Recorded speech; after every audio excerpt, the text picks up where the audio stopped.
Hello, I hope you are so well. My name is Jen Grieves and I'm going to be talking today about how I handled the onslaught of food and drink on Christmas Day with type 1 diabetes, a condition I've lived with for more than 20 years. If you're watching this video, you probably have some interest in type 1 diabetes, therefore you may be aware that the number one thing that affects a type 1 diabetic's blood sugar levels is food. I'm not just talking about sugar, I'm talking about absolutely everything you put into your mouth. So at Christmas, as you can imagine, there's a lot more food flying around, so keeping your blood sugars on an even keel can be quite tricky. That's why I wanted to make this video, to show what went into my Christmas day, how I navigated it, how I handled it, and also to show that I had a damn good time despite a few challenges along the way. Just need to preface this video before I really get into my blood sugars on the day. I don't know if it's because I was over-analysing for the purpose of this video, or I was paying more attention to it than normal, or I just got really lucky, but my blood sugars on the day itself were actually really well behaved, which was quite the surprise to me. The night was a different story, and we'll come on to that, but if you're not feeling particularly good about yourself or your diabetes, I just want to warn you, this isn't a boast in any way. The whole point of this video, as ever, is to show the real side of living with type 1 diabetes, and that it isn't perfect blood sugars all of the time. But for some reason, I got off quite lightly in the day. The big day. Let's get into it. This is coffee, by the way, so if I get increasingly over-animated as the video goes on, you know why. So I spent my Christmas Day in North Yorkshire, in a tiny and stunning village just at the bottom of the North Yorkshire moors. It's where the whole of my mum's side of the family come from, and if there's one thing that Yorkshire folk do well, it's portions. They love a feed and they love a carbohydrate. That's two things I can really get on board with on Christmas Day. So I woke up on Christmas morning having been at the pub the night before with my family, and at midnight we always come home and have a proper midnight feast of cheese and pork pie and crackers and all sorts of joy. Somehow I managed to wake up at 4.9, which is almost too good to be true. You're about to completely disown me, but I need to tell you about my little Christmas Day tradition. I go for a run on Christmas Day. Don't switch off.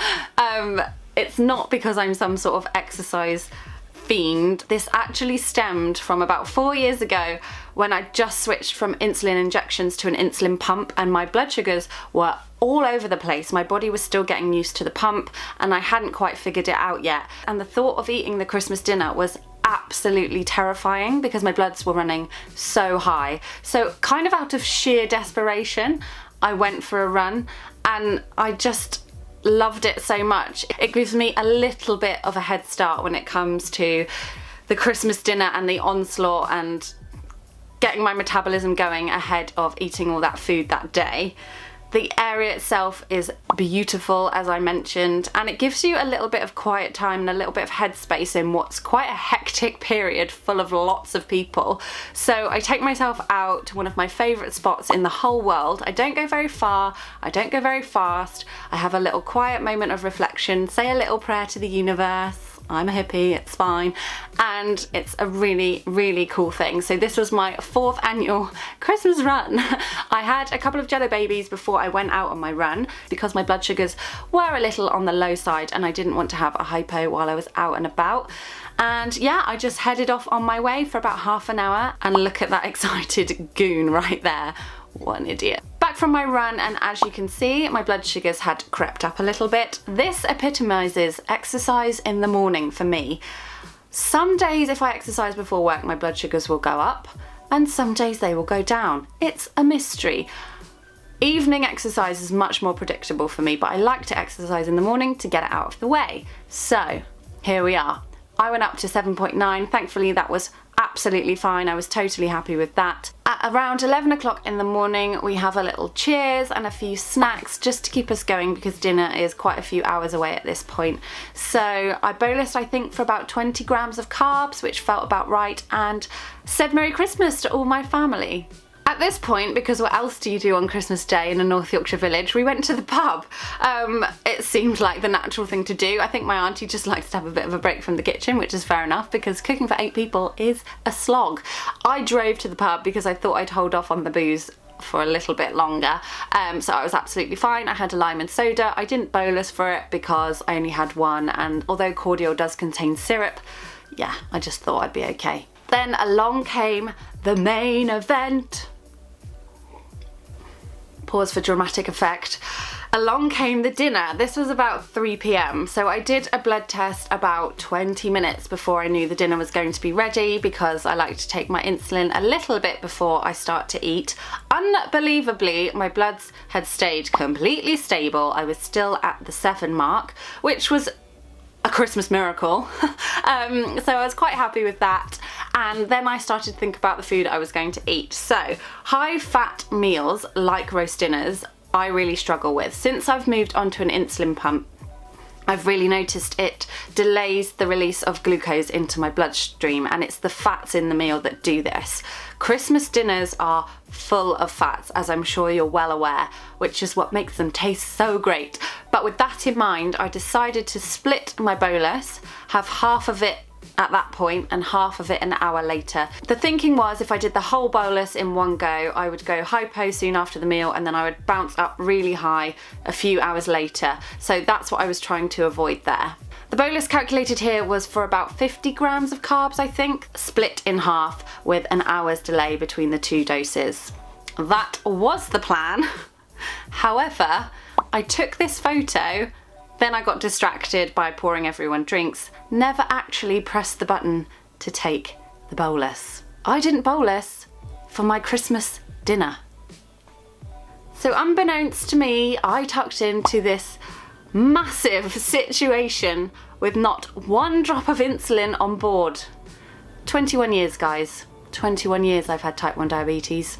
The only reason I realised is after I'd finished the whole plate and we'd sat for a while, I grabbed my PDM, the meter that I test my blood sugar levels with and deliver my insulin doses with, to think about pudding and how much I might need. So I turned the machine on and my insulin on board was 0. And I was very confused. So it suddenly dawned on me what I'd done, and I did at that point feel a little element of panic in that it had been probably an hour since I'd started to eat, which is quite a long time. The only saving grace here was, as mentioned, that it was a really high fat content meal, so that would have delayed the release of the glucose, but an hour is a long time to eat a meal and then not have any insulin at all on board. So at this point, instead of splitting the dose as planned, I just delivered the whole thing, all the units in one go, hoping that I hadn't gone too high. I didn't test at this point because basically I didn't want to know. So I just left it and delivered the insulin I thought I would need for that meal. I expected to have high blood sugars on Christmas Day. I didn't expect to have high blood sugars due to such a baffling feat of my own stupidity, but that is the story of my life, so maybe I should have seen this coming. I like to think it was due to dedication to this video. Anyway, hello dessert. Nothing was going to stop me eating dessert, even forgetting to take my insulin with my dinner. My auntie makes a mean lime and ginger cheesecake, so I whacked a bit of that on my plate and added a dollop of chocolate brandy mousse in for good measure. This was quite a small portion because I was really full at this point and I was just being greedy, so I bolused for about 30 grams of carbs. The light is really changing, sorry, it's getting dark a lot quicker than I thought today, hence this sudden dramatic lighting situation. I hope you enjoy it. So, let the games begin. Who knows what was happening? I appreciate that if I was wearing a Libre or a CGM, I would be able to track this all a lot more closely and probably with a lot less angst and worry about what was happening at this point, but currently that's not something that's available to me, so good old-fashioned finger pricking it was. I left it about an hour and hoped for the best. Imagine my absolute disbelief when I tested at 7. Still at 7, after all that food, after my massive cock up, my blood sugar level was 7. What? My main concern at this point was curling up on the sofa, rubbing my tummy and giving my full attention to Home Alone for the 4,356th time. what a film. I haven't mentioned at this point that there were in fact 3 people with type 1 diabetes around this particular Christmas dinner table. Both of my cousins have type 1 as well. My cousin Rob is happy for me to tell you this. He had a very different experience waking up after the pub and the midnight feast. He woke up in the 20s and spent the entire morning trying to bring his blood sugars down in time for the Christmas dinner. So it just goes to show how completely random and how completely different people's Christmas experiences can be with type 1 diabetes and how difficult it is. But he managed it. Look at that beautiful little blood sugar there. The drama's intensifying, guys. It's lashing rain. Now, let's talk about booze. I love a drink, which is unfortunate, mostly for my bank balance. I tend to stick to either wine or spirits like gin and vodka with slimline tonic. I also really like Prosecco or champagne if I'm feeling fancy, which is never. All of these I know from experience and dedication to the cause that they don't really affect my blood sugar that much while I'm drinking them. So I can have a glass of wine and not be too worried that it's going to do anything to my blood sugars. I had a couple of glasses with dinner and that was about it. I was curled up on the sofa, as I mentioned, feeling very lulled into that cozy dozy state as you do after Christmas dinner.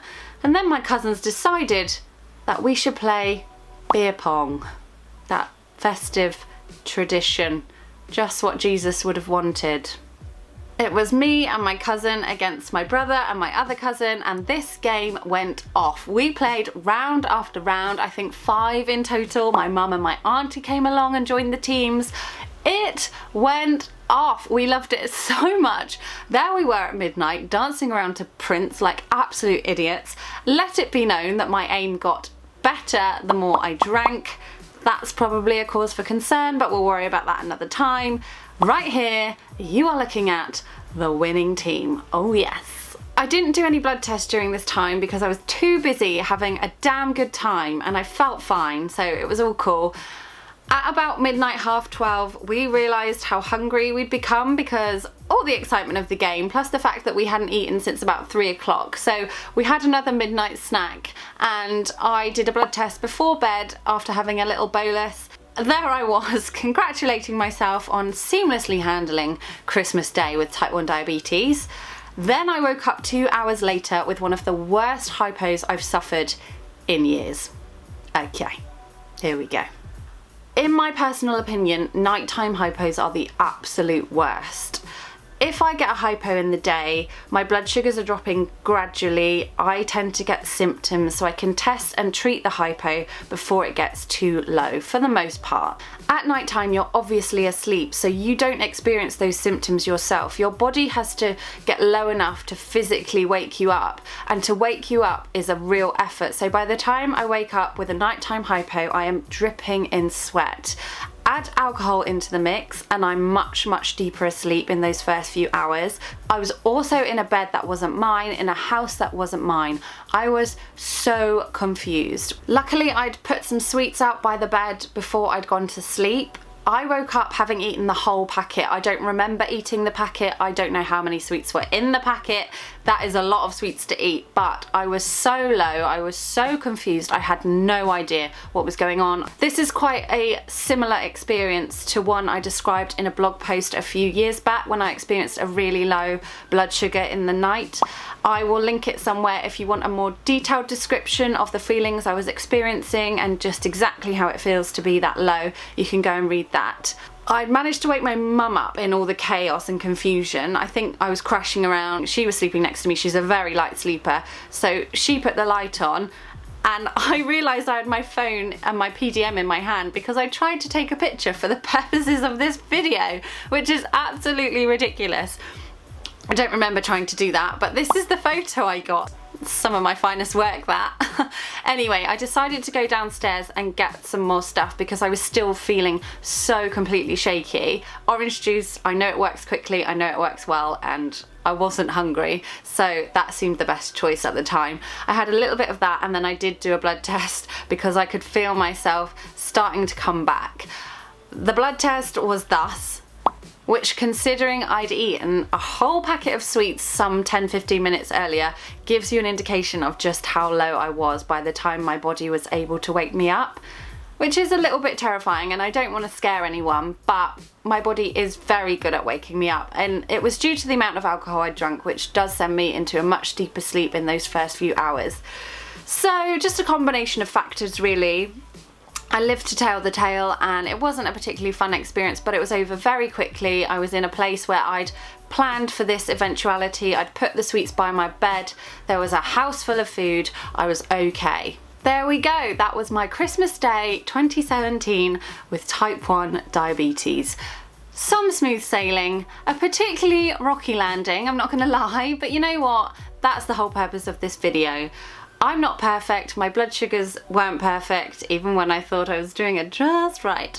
And life with type 1 diabetes isn't perfect. Christmas time is particularly difficult, and it did not stop me enjoying the whole period. I had such a lovely Christmas. I'm not trying to tell you how to live your life with type 1 diabetes at all. That is just how I dealt with mine on one particular day, and I hope that by sharing my experience, it makes you feel less alone in yours. If you've made it this far, you deserve a bloody medal, quite frankly.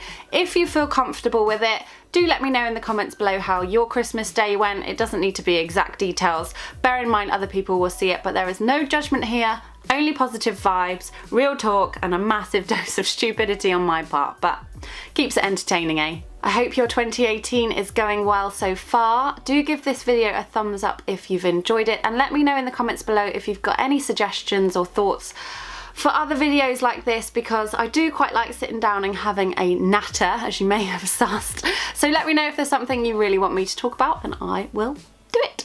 Okay, take care, and I shall see you again very soon. Bye! Just in time for the rain to stop.